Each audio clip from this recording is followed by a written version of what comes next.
miaka 5 hatujui mpunga wala ni maji kuanzia hadi tunakolala ndani yalikuwa yanaingia kupitia hili korongo. Ni miaka 5 hatujavuna. Tunadaiwa na benki CRDB. Serikali inatudai mpaka leo hii. Nina deni la milioni 4. Mama hapa nataka kukimbia kuacha watoto.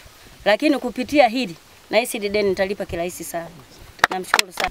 Tunashukuru viongozi waliotusaidia kutuzibia maji hapa, maana haya maji yalikuwa yanatutesa. Ni changamoto, watoto walikuwa wasomi, wanakaa mitaani. Pili, viongozi wenyewe si wenyewe wananchi tulikuwa tunachukia viongozi kwamba huenda wamechukua rushwa ndio maana maji yanabomoa hapa. Kwa kweli hili korongo limetutesa miaka 5. Sio kilimo tu, hadi kwenye makazi ya binadamu, hadi wanafunzi walikuwa waendi shuleni kwa ajili ya korongo hili. Mkandarasi huyu aliyefunga, kwa sababu hapa tuna wakandarasi mpaka 2 nyuma waliyepita, lakini walikuwa wanashindwa. Lakini kwa mkandarasi huyu namshukuru kwa kutusaidia kwa hilo. Paka leo hii nasema Mungu atusaidie lisije likajitokeza la kubomoa. Asante sana.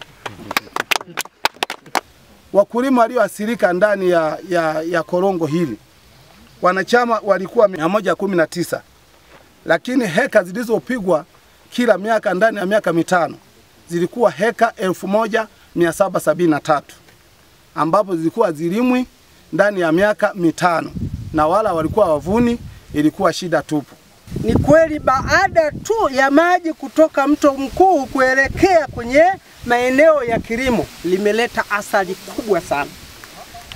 Limeleta hasara kubwa kwa wakulima wa Ihai. Moja, miaka 5 hawavuni mipunga, nikiwemo na mimi mwenyewe mwenyekiti.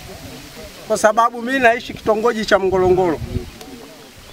Miaka 5 mfululizo inawekwa mitaji, lakini hatuvuni, maji yanakuja bila utaratibu kupitia hili korongo.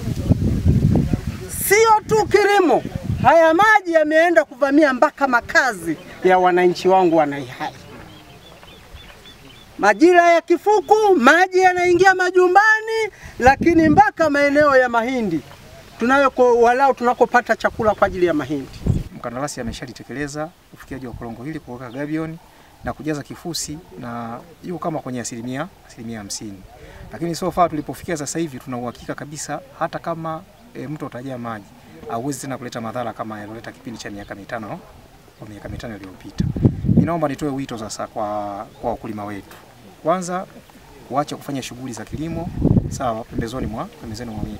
Kwa sababu ukiangalia historia kabisa hili korongo chanzo ilikuwa ni wakulima wale walichepusha kidogo. Walikata kwa ajili ya kuchepusha kupeleka maji mashambani. Mwisho wa siku korongo likawa kubwa mpaka likafikia kiasi hicho. Kwa hiyo nawaomba sheria za kutoka ofisi za bonde zinasema tusifanye shughuli za kilimo mita 60 kutoka kwenye kingo ya mto. Kwa hiyo niwasisitize sana kufanya hivyo. Lakini nimpongeze sana Mheshimiwa Rais wetu wa Jamhuri ya Muungano wa Tanzania Daktari Samia Suluhu Hassan kwa kazi kubwa ambayo ameifanya ndani ya wilaya yetu ya Mbalali. Amefanya kazi kubwa sana, ametupatia milioni 731 kwa ajili ya kutengeneza hili korongo ambalo tunaliona hapa. Hapo awali hili korongo lilikuwa na changamoto sana. Mto Ruaha ukifurika maji, basi inakuja mpaka kwenye hili korongo linaharibu miundombinu. Takribani miaka 5 wananchi wa kitongoji cha Mahelela walikuwa wanashindwa kufanya shughuli zao za kilimo kwa sababu maji yalikuwa yanajaa sana kwenye mashamba. Walikuwa wanashindwa kufanya shughuli za kilimo. Sambamba na hivyo, walikuwa wananchi wetu wanapata hadha kubwa sana. Wanashindwa kupita kwenye barabara, hususan katika barabara ya Mgorongoro hii, lakini pia barabara ya Chimala na Kapunga ilikuwa ni changamoto sana kupitika kipindi cha kiangazi.